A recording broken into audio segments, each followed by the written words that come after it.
The hushed silence of the Sterling Art Museum in downtown Philadelphia was Arthur Miller's second skin. At 58, his life was a meticulously choreographed dance of routine, each step as precise as the ticking mechanism of a fine watch. From the moment the heavy oak doors closed to the outside world, he became its nocturnal guardian, a lone sentinel amidst centuries of human ingenuity. His worn, yet impeccably shined, security shoes made a familiar squeak against the polished marble floors as he began his rounds, the sound a comforting rhythm in the cavernous halls. The faint hum of the security monitors in the control room, a constant, low thrum, was the only other consistent companion to his vigilant patrols. For Arthur, this wasn't merely a job, it was a calling, a quiet dedication to preserving beauty and history from the ravages of time and human avarice. His apartment, a small two-bedroom unit on the outskirts of the city, mirrored the meticulous order of his professional life. Bookshelves lined with well-thumbed classics, a small but vibrant collection of potted herbs on the windowsill, and furniture arranged with quiet, practical precision. Dinner was a solitary affair, a reheated meal, often a simple pasta dish or a modest portion of chicken and vegetables, eaten in the tranquil glow of a single lamp. The only other sound, besides the gentle clinking of his fork against the ceramic plate, was the soft, almost nostalgic strains of classical music emanating from a small, antique radio perched on the kitchen counter. It was a life lived deliberately, devoid of clutter, both physical and emotional. There were no boisterous conversations, no shared laughter echoing through the rooms. Yet, Arthur didn't dwell on what was absent. He found a quiet contentment in his solitude, a space where his thoughts could unravel unhindered, where the complexities of the world outside could be observed from a safe, detached distance. Still, sometimes, as he brought his teacup to his lips, a faint, almost imperceptible tremor would run through his hand, a testament to the quiet weariness that settled deep within his bones after decades of unwavering diligence. A silent acknowledgement of the subtle toll his isolated existence took. One particularly blustery Tuesday evening, as rain lashed against the museum's immense windows, Arthur began his routine patrol. The wind howled like a mournful spirit through the ancient stone, and the distant rumble of thunder occasionally punctuated the silence. As he navigated the labyrinthine corridors of the contemporary art wing, a faint, distressed fluttering caught his attention. It was a sound out of place, an organic tremor amidst the rigid geometry of the modern sculptures. Following the sound, he traced it to an old, rarely accessed ventilation shaft, high above the main thoroughfare. Peering upwards, he spotted it a small, gray pigeon, its wing twisted at an unnatural angle, trapped within the intricate metalwork. Its little body trembled, a pathetic heap of feathers and bone. Company policy was explicit: no unauthorized interaction with wildlife. Reprimands, even dismissal, were not uncommon for breaches of such rules, especially for an aging guard who was already, Arthur suspected, being subtly watched by the new, ambitious head of security, Mark Harrison. The thought flickered through his mind. The paperwork, the lecture, the subtle threat to his already precarious position. But then he looked at the pigeon again, its tiny eye wide with fear, its struggle weakening. A wave of profound empathy washed over him, overriding all professional concerns. To leave it was unthinkable. Arthur meticulously hauled a tall, heavy ladder from a nearby storage closet, the metal scraping harshly against the floor. He carefully positioned it beneath the ventilation grate, the task a strenuous one for a man his age. Clambering up, he strained to reach the pigeon, his fingers brushing against its fluttering feathers. It squawked, a sharp, fearful sound. He spoke to it softly, soothingly, his voice a low murmur against the groan of the wind. With infinite patience and a gentle touch, he coaxed the terrified bird free, carefully supporting its injured wing. He descended the ladder, cradling the tiny creature in his large, calloused hands. Back in the relative warmth of the security office, he found an old shoebox, patted it with some discarded rags, and fashioned a makeshift splint for the pigeon's wing using 2 pencils and some adhesive tape from his first aid kit. His movements were tender, almost surgical, betraying a surprising dexterity. As dawn broke, painting the eastern sky in hues of soft pink and lavender, Arthur carried the pigeon, now quiet and calm, to the museum's secluded courtyard. He knelt, opening the shoebox, and gently nudged the bird out. It hopped tentatively, testing its splinted wing.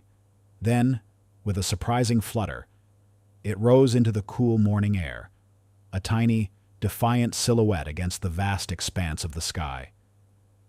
Arthur watched it until it disappeared, a quiet sense of satisfaction settling in his heart.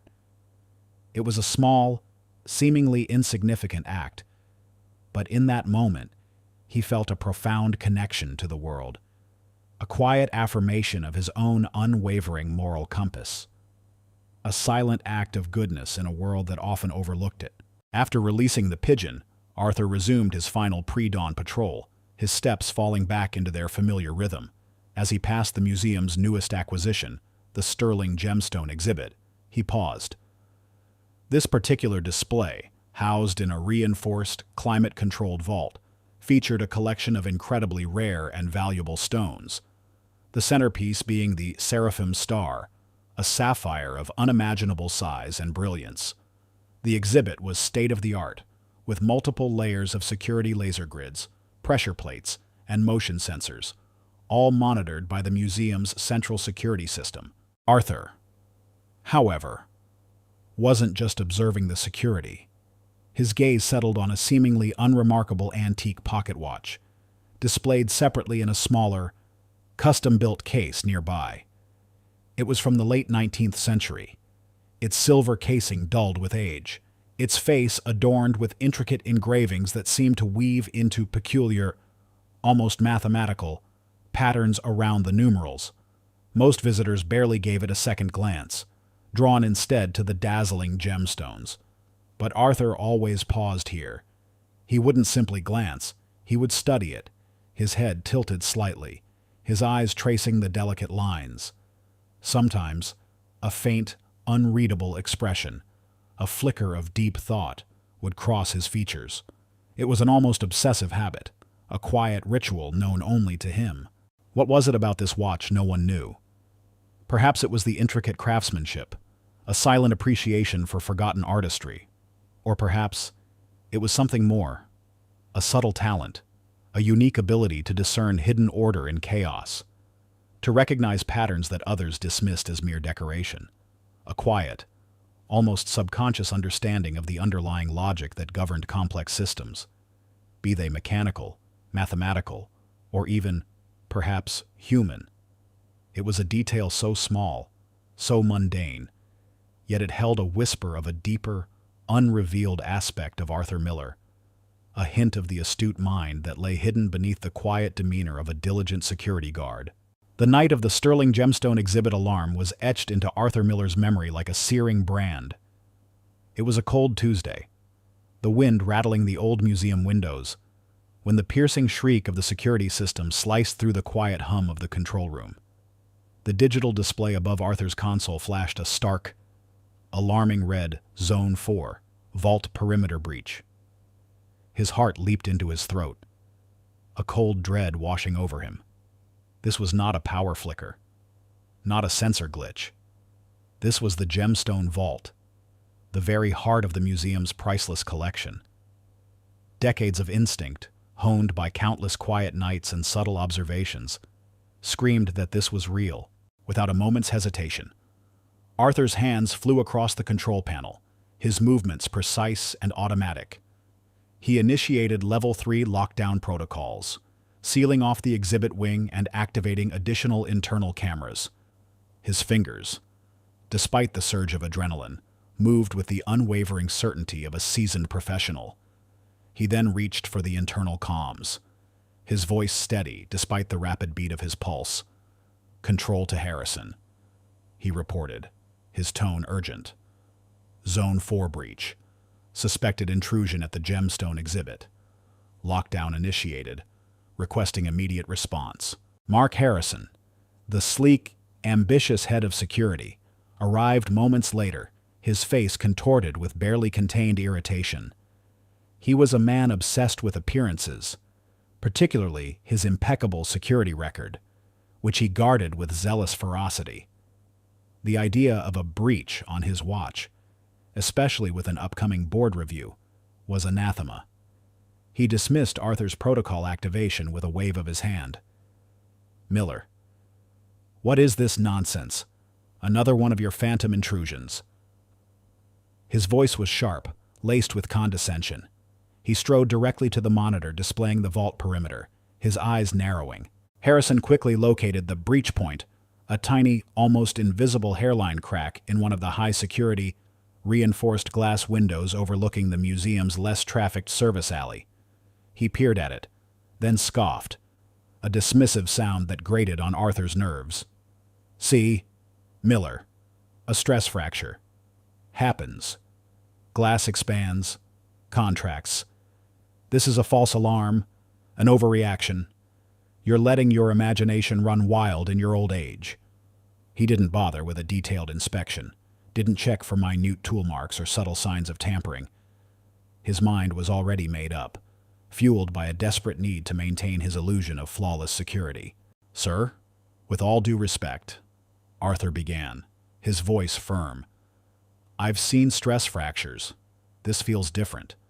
The way the alarm triggered, it was too specific, too immediate. And the location—" Harrison cut him off, his voice rising, edged with barely concealed fury. "Enough. Miller, your feelings are irrelevant. What's relevant is a pristine security record, something you seem intent on tarnishing. This is a state-of-the-art system, not a rusty gate, and it does not produce false alarms unless an overzealous guard triggers them with his antiquated methods and paranoid fantasies." He turned to the other, younger guards who were starting to arrive, drawn by the commotion. "This is precisely why we're streamlining operations. Less experienced, more alert personnel. No more relying on gut feelings and senile instincts." The public shaming stung Arthur far more deeply than any physical blow. It wasn't just a reprimand. It was a wholesale dismissal of his decades of dedicated service, a brutal invalidation of his experience and intuition. Harrison's words were a direct assault on Arthur's integrity, on the very core of his professional identity. He had always taken immense pride in his meticulousness, his unwavering vigilance. To be publicly discredited, to have his judgment questioned by a man who valued image over genuine security, felt like a profound betrayal. Arthur, the steadfast guardian, felt a dizzying sense of disorientation, as if the very foundations of his ordered world were crumbling. Despite the humiliation, an insistent gnawing began in Arthur's gut. The tremor in his hand, momentarily present, stilled. He knew what he had seen. He knew what he had felt. While Harrison was loudly berating him, Arthur's eyes, almost against his will, returned to the tiny crack. He noticed it then, almost imperceptible to the naked eye, a faint, almost microscopic metallic sheen along the edge of the fracture. Not the clean break of a stress crack, but a subtle marring, a signature of a precision tool. It was evidence, indisputable to his trained eye, of a deliberate, sophisticated attempt, not a random incident. His logical mind, usually so precise, wrestled with the conflict Harrison's categorical dismissal versus the undeniable evidence before his eyes. The injustice, the blatant disregard for his expertise, coupled with the subtle yet disturbing anomaly he had observed, ignited something deep within him, a dormant analytical fire, banked for decades beneath the ashes of routine, began to glow. He felt a surge of defiant resolve. He knew what he saw, and he knew it was real. This incident, rather than breaking him, awakened a long-dormant fighting spirit. He refused to let his intuition be dismissed, his experience invalidated, his integrity questioned. He would not stand by and watch his beloved museum be endangered by a man blinded by arrogance. Harrison, still fuming, saw the quiet resolve in Arthur's eyes, a stubbornness that infuriated him, He needed to make an example, to eliminate this inconvenient relic of the past and secure his own position. "Miller," he announced, his voice cold and cutting, "this is the final straw." Repeated instances of overzealousness leading to unnecessary disruptions, culminating in this egregious false alarm, demonstrate a clear pattern of unsuitability for a position of critical responsibility. He paused, letting his words hang in the air, weighted with finality. "Effective immediately. Your employment with the Sterling Art Museum is terminated. Your services are no longer required." The words struck Arthur like a physical blow, leaving him breathless. Fired. After 35 years of dedicated service, stripped of his uniform, his professional identity, and his long-held sense of purpose, Arthur found himself standing on the polished marble steps outside the museum, the grand, imposing structure towering over him in the cold Philadelphia night. The dismissal was swift, brutal, and public. He could hear the faint, echoing laughter of the younger guards from inside, a sound that twisted the knife deeper. He clutched his small, worn duffel bag containing his meager personal effects, the weight of it suddenly immense. He looked back at the gleaming, imposing structure, its facade unyielding, its secrets now exposed to a danger only he could truly perceive. The false alarm was anything but. He knew, with a chilling certainty that settled deep into his bones, that the museum, his museum, was still in grave danger. And now, he was the only one who truly believed it. His quiet life, his meticulously ordered world, was shattered. He could not walk away. Not now. A new, uncertain, and infinitely more dangerous path had just begun. The security guard was no more. In his place stood a man with nothing left to lose but the truth he so desperately needed to prove. Stripped of his uniform, his badge, and the familiar routines that had defined his existence for decades, Arthur Miller found himself in an unfamiliar, unsettling limbo. The cold rejection from the museum, spearheaded by Harrison's callous dismissal, left a raw wound. Yet, beneath the sting of betrayal, a more urgent feeling simmered, a profound, almost desperate need to protect the priceless artifacts he had guarded for so long. He knew, with a certainty that transcended logic, that the Sterling Art Museum was still a target. His predictions about the imminent robbery, so vehemently dismissed by Harrison, felt not like premonitions, but like indisputable facts. The night after his dismissal, unable to sleep, Arthur was drawn back to the museum's imposing facade. He walked the perimeter of the building, not as a uniformed guard, but as a ghost of his former self, his eyes scanning every shadow, every quiet recess. The very air felt different, charged with a subtle tension he recognized from countless nights spent in silent vigilance.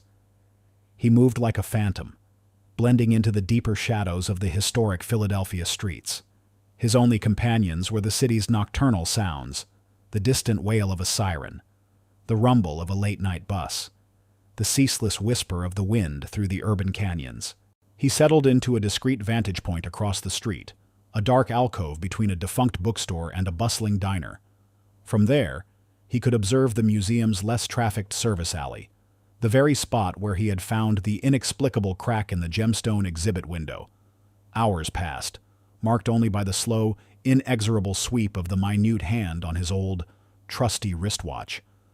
The silence was punctuated by Harrison's new, inexperienced night shift, their casual patrols lacking the meticulous precision Arthur had always maintained. They were oblivious, mere puppets in a meticulously planned deception. Then, just as the city lights began to dim in anticipation of the deepest hours of the night, Arthur saw it. A subtle, almost imperceptible signal.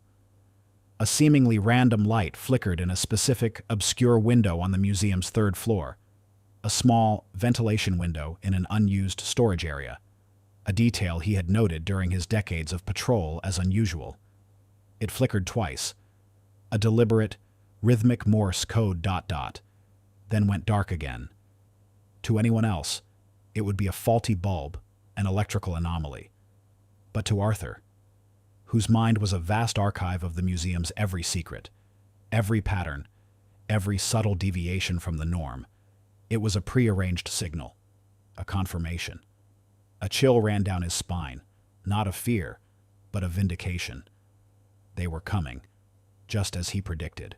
Meanwhile, entirely coincidentally, Arthur's nephew, Daniel Miller, decided to pay his uncle a visit. Daniel, a struggling freelance journalist in his late 20s, had heard about Arthur's abrupt dismissal through the grapevine, a quick, dismissive comment from his father, Arthur's estranged brother. Daniel respected his uncle, admired his quiet integrity, but often dismissed his methodical habits as the eccentricities of an old man stuck in his ways. He saw Arthur as a relic, a stoic figure from a bygone era, whose meticulousness was charming, but ultimately outdated in a world of high-tech solutions. He arrived at Arthur's unassuming apartment, a six-pack of craft beer in hand, intending to offer quiet commiseration and a sympathetic ear. He found the apartment dark, the classical music silent. A note, hastily scrawled, was taped to the refrigerator. Daniel, went for a walk. Be back. Daniel sighed, half expecting to find his uncle on a contemplative stroll. He tried Arthur's cell phone, a basic flip phone Arthur reluctantly carried. It rang once, twice, then clicked. Uncle Arthur, where are you? It's late. Daniel's voice was laced with concern. Arthur's voice, usually calm, was taut with suppressed urgency. Daniel, good. You called. I'm at the museum. Well, outside it. You need to come here. Now. And bring your phone. With a full charge. The museum, Uncle. It's past midnight. What are you doing there? You were fired. Remember? Daniel's voice held a mix of confusion and exasperation. They're coming. Daniel. The robbery. It's happening tonight, just as I said. There was an unshakable conviction in Arthur's tone that cut through Daniel's skepticism. Daniel, though still bewildered, recognized that unwavering resolve. He might have thought his uncle was deluded, but he had never known him to lie or to imagine things so vividly. A journalist's instinct, a flicker of curiosity, sparked within him. This was certainly unusual. He grabbed his own phone, a powerful smartphone with a good camera, and a pair of old, dusty binoculars from his apartment's closet, an artifact from a forgotten bird-watching phase. He raced out, a mixture of concern and professional intrigue propelling him forward. He found Arthur exactly where he said he would be, a dark silhouette against the streetlights. Arthur, dressed in an old trench coat, looked less like a retired security guard and more like a grizzled detective. Daniel peered at the museum, seeing nothing out of the ordinary. Uncle, what are we doing here? Are you sure about this? Arthur didn't answer directly. Instead, he handed Daniel the binoculars. Look at the third-floor ventilation window, just above the second archway. See the flicker. Daniel raised the binoculars, straining his eyes. After a moment, he saw it. The faint, almost imperceptible flash. What is that? He whispered. A signal, Arthur stated, his voice low and firm. A pre-arranged signal. They're inside already, preparing. He then began to meticulously point out other subtle anomalies. See the janitor's truck, parked too close to the service entrance, its lights are off. And the single unlit window in the administrative wing. Harrison insisted those lights stay on all night. A deliberate oversight, or something more. Daniel, his journalistic instincts now fully engaged, began to jot notes, his initial skepticism slowly giving way to a dawning, unsettling understanding. He was witnessing a different side of his uncle, a sharp, almost prescient observer, unbeknownst to Arthur.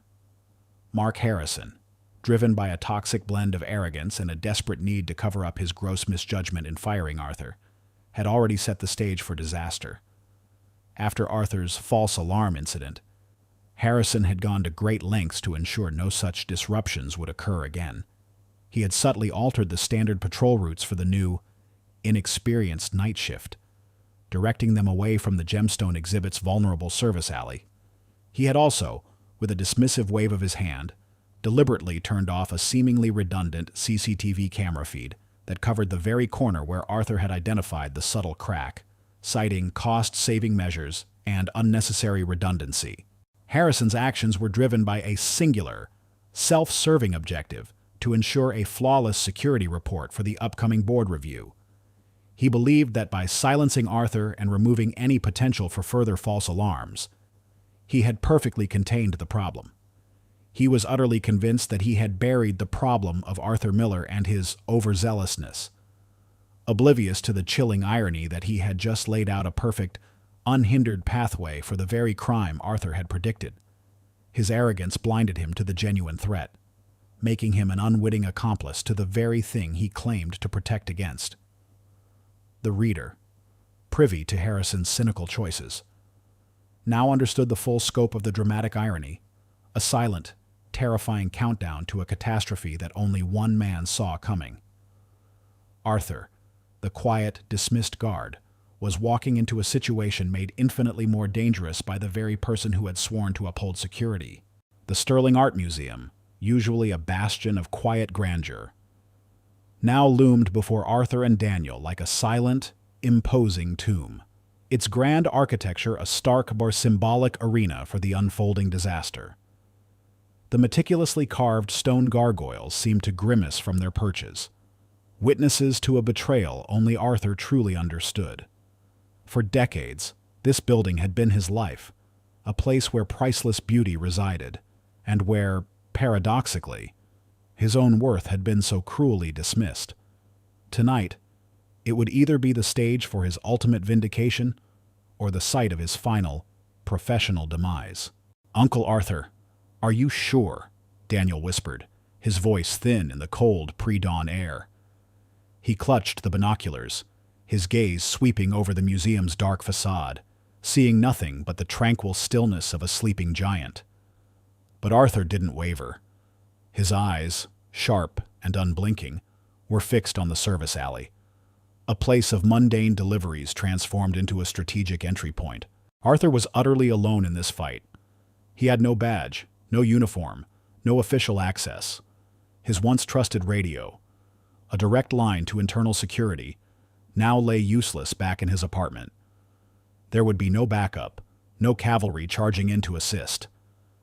He relied solely on the acute observational skills honed over a lifetime of quiet vigilance, his intimate, almost encyclopedic knowledge of the museum's hidden nooks and crannies, and an intuitive understanding of the criminal mind he had cultivated by anticipating every possible threat during his exhaustive patrols. Daniel was present, a nervous observer, but unable to truly assist in the moment-to-moment tactical unfolding of the crime. Arthur was a lone sentinel, an outcast prophet against a sophisticated, unseen enemy.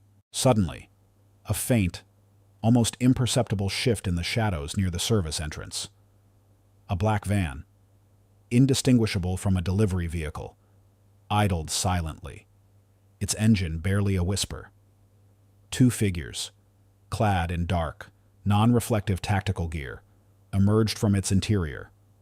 They moved with a chilling, synchronized efficiency, like shadows detaching themselves from the deeper night.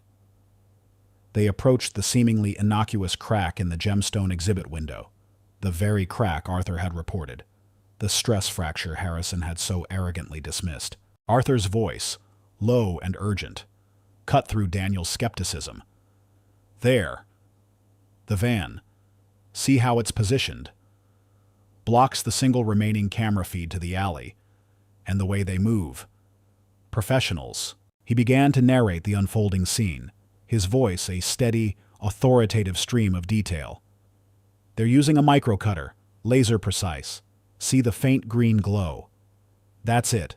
No sound. Perfect for the reinforced glass." Daniel, peering through the binoculars, gasped silently as he witnessed the surgical precision of the intruders. The first robber, a tall, agile figure, slipped through the now opened window with practiced ease, melting into the museum's interior. Moments later, The second followed, disappearing into the darkness. "They're heading straight for the gemstone exhibit," Arthur predicted, his voice unwavering. "They won't waste time on anything else. That's their target. And they'll move through the old maintenance tunnels to bypass the motion sensors in the main hall." Harrison rerouted the new patrols away from those tunnels. Remember, unnecessary redundancy. He called it. Arthur felt a cold surge of anger mixed with grim satisfaction. Every arrogant decision Harrison had made, every dismissal of Arthur's warnings, was now a deliberate pathway for these criminals. The robbery unfolded with brutal, pre-planned efficiency. Arthur, from his vantage point, observed their precise, almost choreographed movements on the security monitor of his mind. He knew the museum's blueprints better than anyone, every blind spot, every hidden passage. He saw them bypassing the laser grids by moving low, utilizing the narrow space between the exhibit cases, a path only someone with intimate knowledge of the vault's design would know. He saw them disarming pressure plates with weighted dummies, their actions chillingly precise. Their target was clear, the Seraphim Star Sapphire, glittering mockingly in its reinforced display. "They have exactly 7 minutes," Arthur murmured, almost to himself, his eyes scanning the museum's exterior as if he could see through its walls.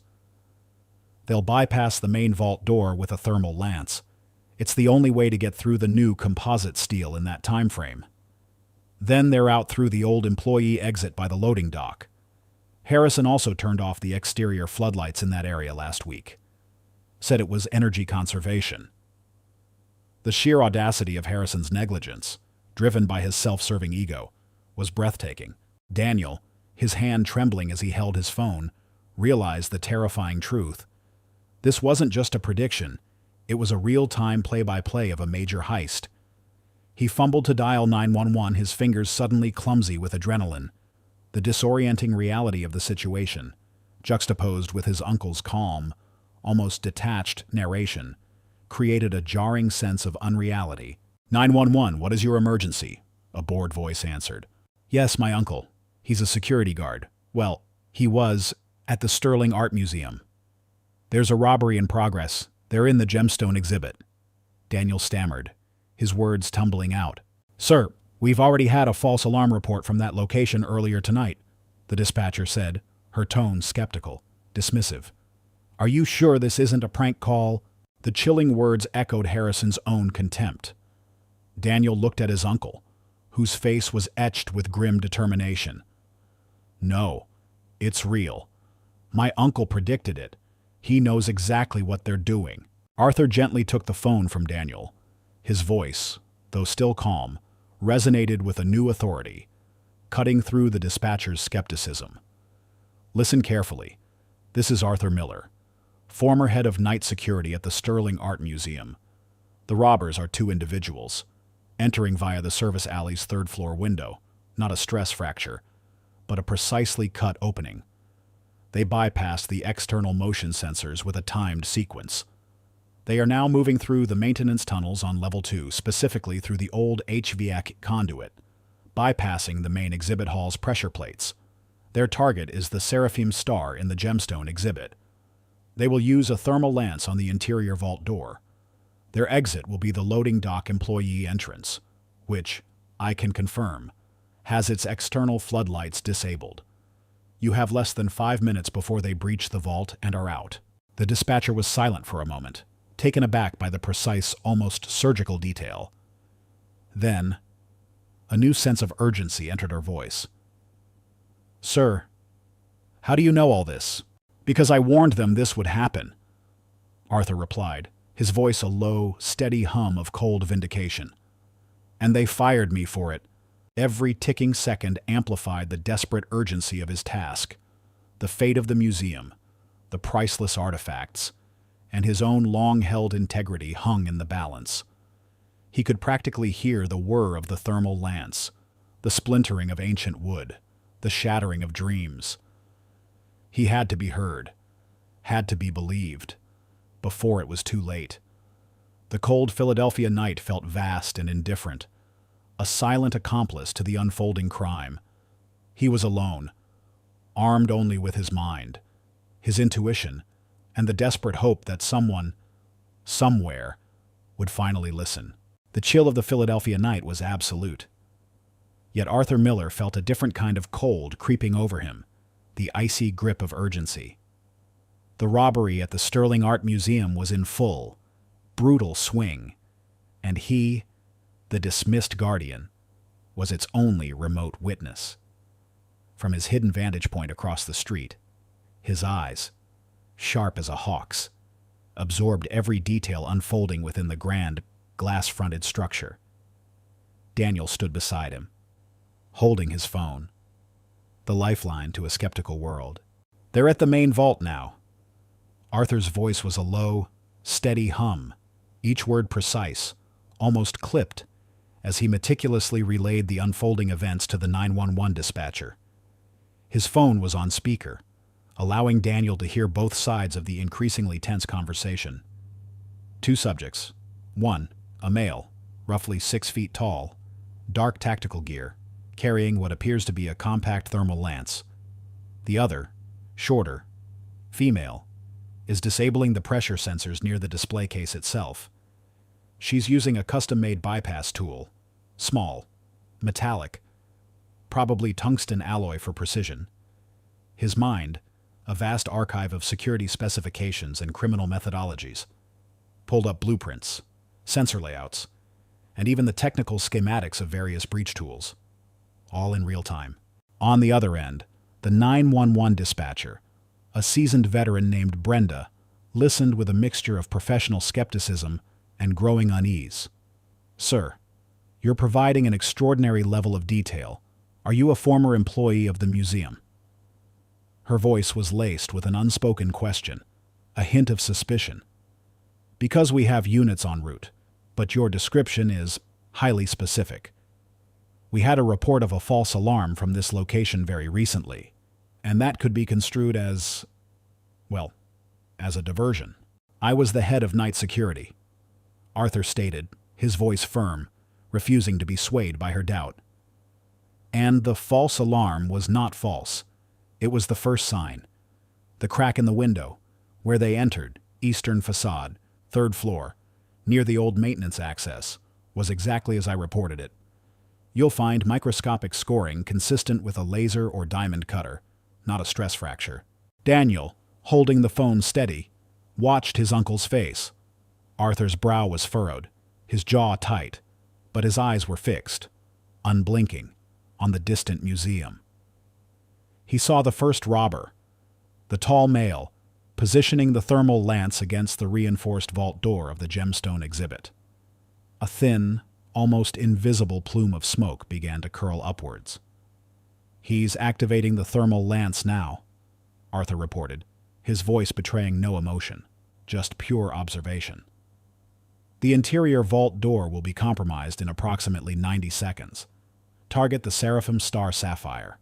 They're moving with incredible speed and coordination. This is a professional job." A pause stretched on the line, heavy with the dispatcher's unspoken doubt.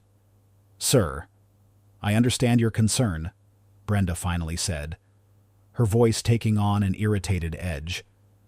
"But predicting the exact tools and timing of a robbery, that's highly unusual. It sounds, frankly, like you have insider knowledge. We've had to deal with quite a few colorful characters tonight. Our officers will assess the situation when they arrive. Please remain calm."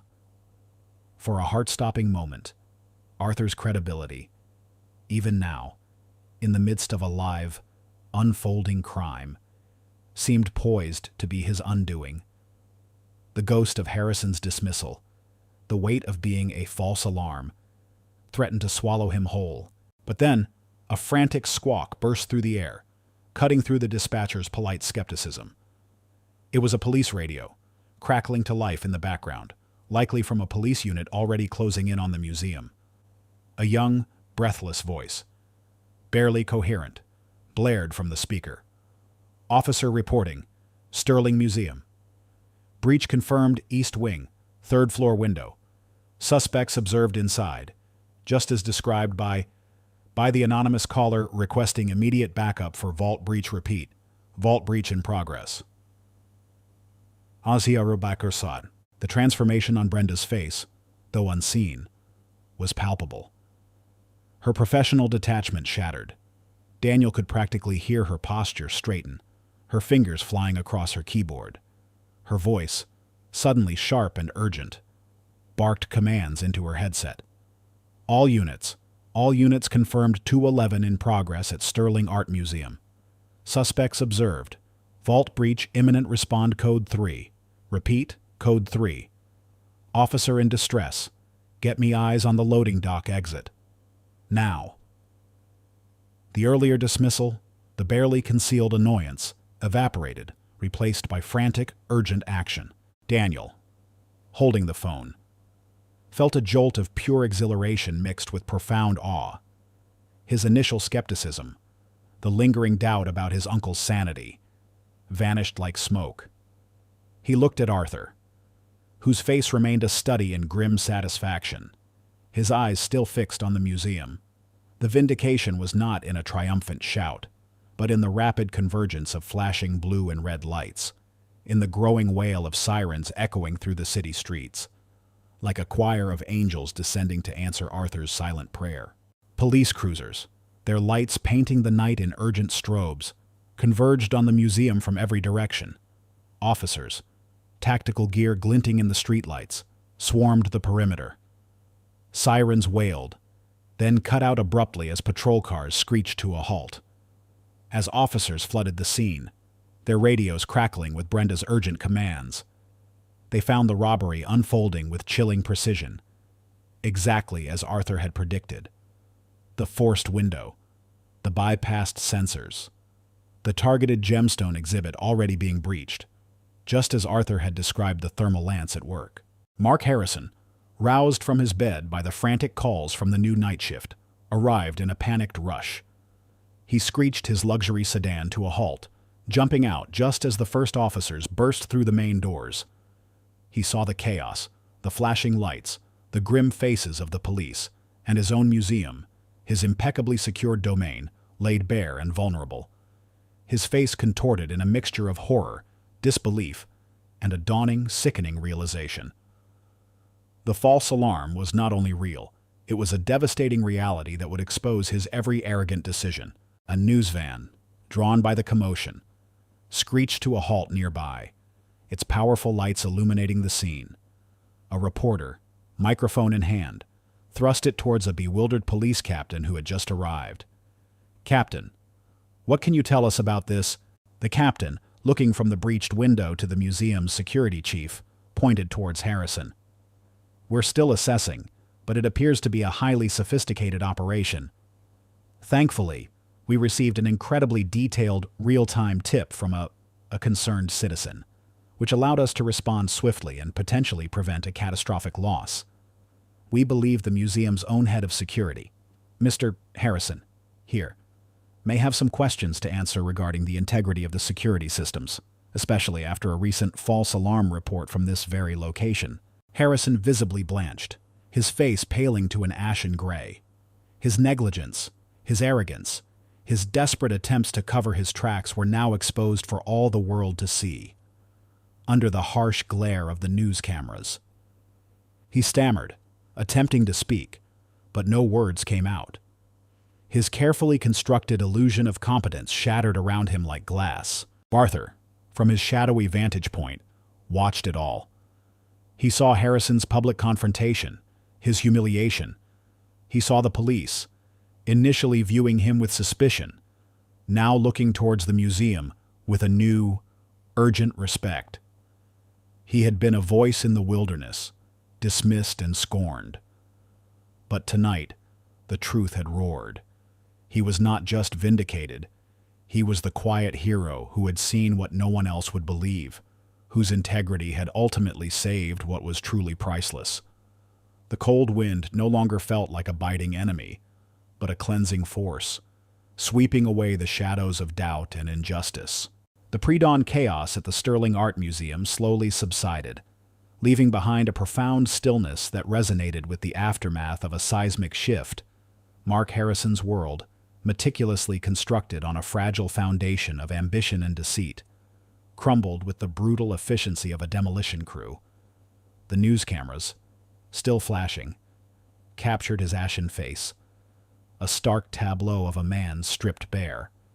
The police investigation, swift and unyielding, quickly uncovered the damning evidence of his deliberate negligence. The altered patrol routes, specifically designed to bypass the very areas Arthur had warned about, and the strategically disabled CCTV cameras, turned off under the guise of cost-saving measures, became undeniable proof of his reckless pursuit of a pristine record. Harrison faced not only a scathing public inquiry, but also a swift internal investigation by the museum's alarmed board. The charges quickly escalated from negligence and professional misconduct to obstruction of justice and endangering museum property. He was immediately terminated, his career a smoldering ruin. The once vaunted security chief, now a pariah, faced the grim prospect of criminal charges and a lifetime of public disgrace. His arrogance, born of a deep-seated insecurity, had led him directly to his downfall, his spotless record now stained by a catastrophic failure and blatant disregard for the very institution he swore to protect. In the wake of the near disaster, the Sterling Art Museum itself underwent a seismic shift. The old board, shaken by the breach and Harrison's spectacular incompetence, was largely replaced. The new management, keen to restore public trust and ensure such a catastrophe never happened again, recognized the profound debt they owed to Arthur Miller. A formal public apology was issued, a rare and profound acknowledgement of his unblemished record and his prophetic contributions.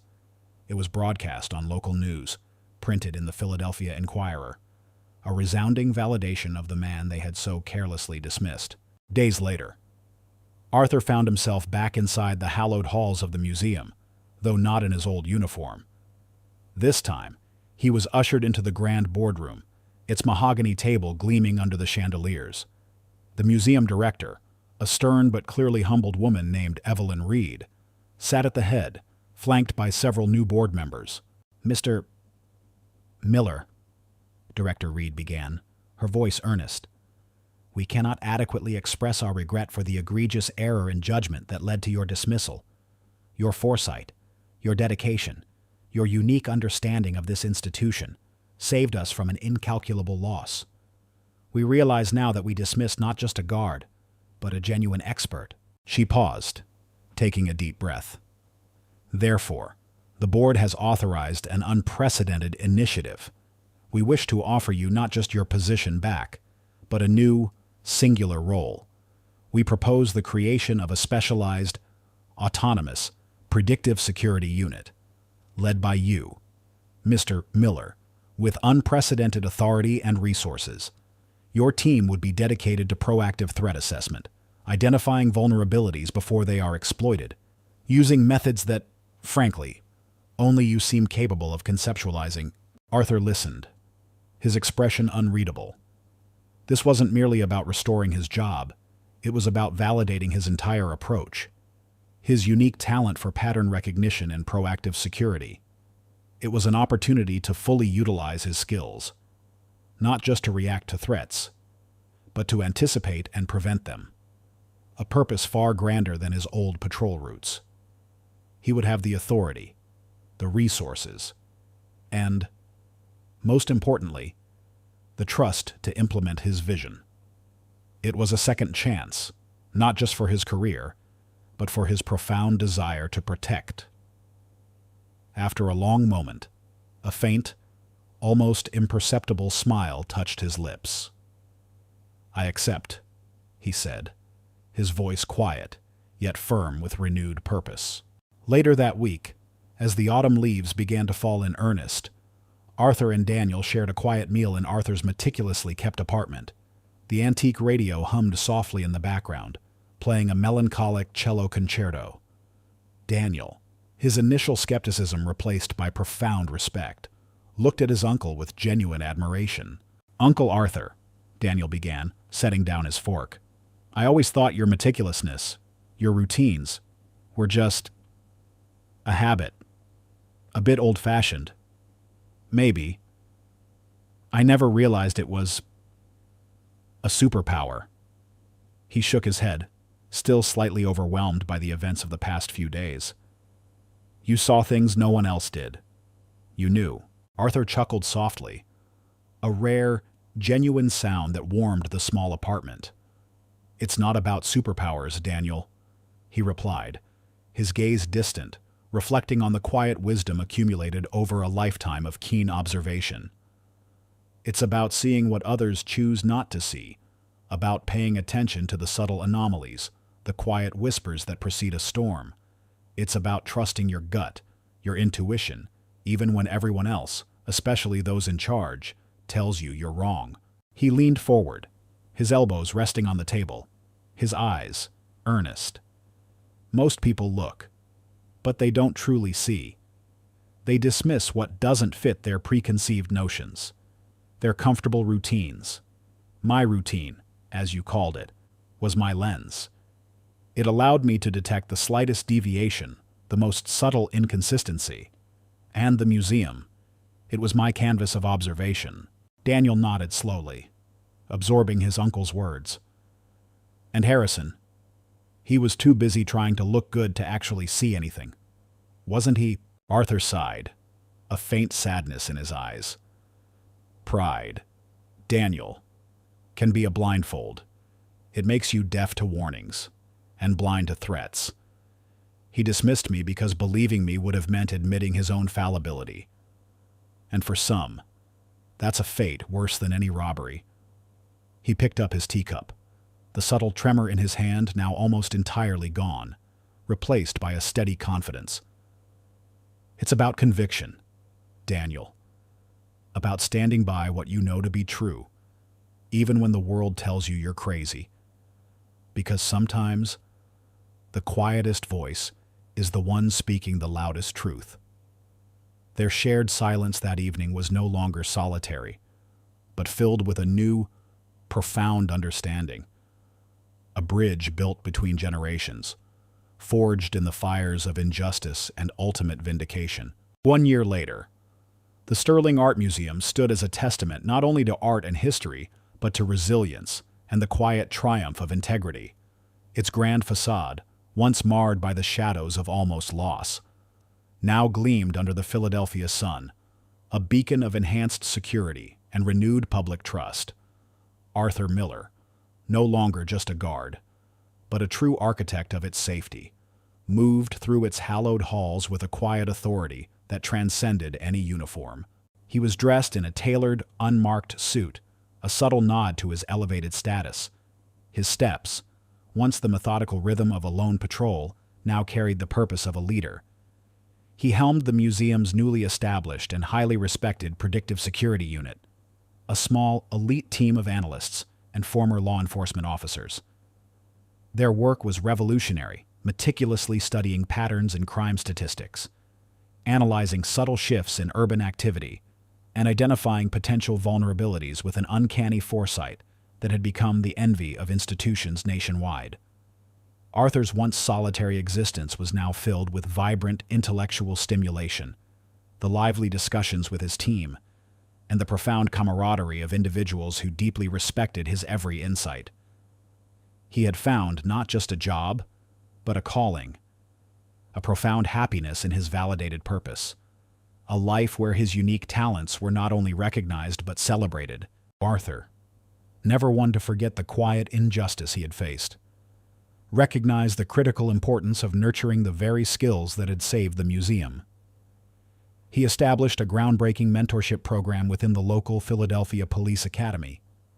He personally taught a specialized course, a mandatory module for all new cadets, simply titled The Art of Anticipation. His lectures were legendary, filled with practical anecdotes from his decades at the museum and real-world examples of how seemingly insignificant details could coalesce into a clear warning. He guided young, eager minds to look beyond the obvious, to trust their instincts, and to recognize the subtle anomalies that others might dismiss as mere background noise. True security, he would often tell his students, his voice resonating with quiet conviction, isn't just about reacting to crime, about chasing shadows after they've passed. It's about seeing the whispers of it before it fully forms, It's about listening to the quiet dissonance in the symphony of the everyday. He taught them to hone their observational skills, to connect seemingly disparate pieces of information, and to cultivate the profound intuition that had always been his greatest asset. He was paying it forward, nurturing a new generation of vigilant guardians. The story ends in the heart of the museum, in the newly renovated gemstone exhibit, a place that, just a year prior, had nearly been plundered. The priceless stones gleamed under the enhanced, intelligent lighting, each facet catching the light in a dazzling display. Arthur stood before the seraphim star sapphire, its magnificent blue depths reflecting the quiet confidence in his eyes. He was not alone. Beside him stood Daniel, no longer a struggling freelancer, but a respected investigative journalist. He was working on a compelling new series about predictive policing, his notebook filled with Arthur's profound wisdom, his pen scratching furiously as he absorbed every word. "It's incredible. Uncle Arthur," Daniel murmured, his gaze sweeping over the exhibit's new, invisible layers of security, a testament to his uncle's ingenuity. Then, a young woman, a bright-eyed rookie officer from Arthur's latest class at the academy, approached them. She pointed to a subtle detail in the exhibit's new, intricate display casing, a slight, almost imperceptible modification designed to detect the most minute vibration. "Mr. Miller," she said, her voice filled with a quiet pride. "I noticed the micro-vibration sensors embedded in the display's base.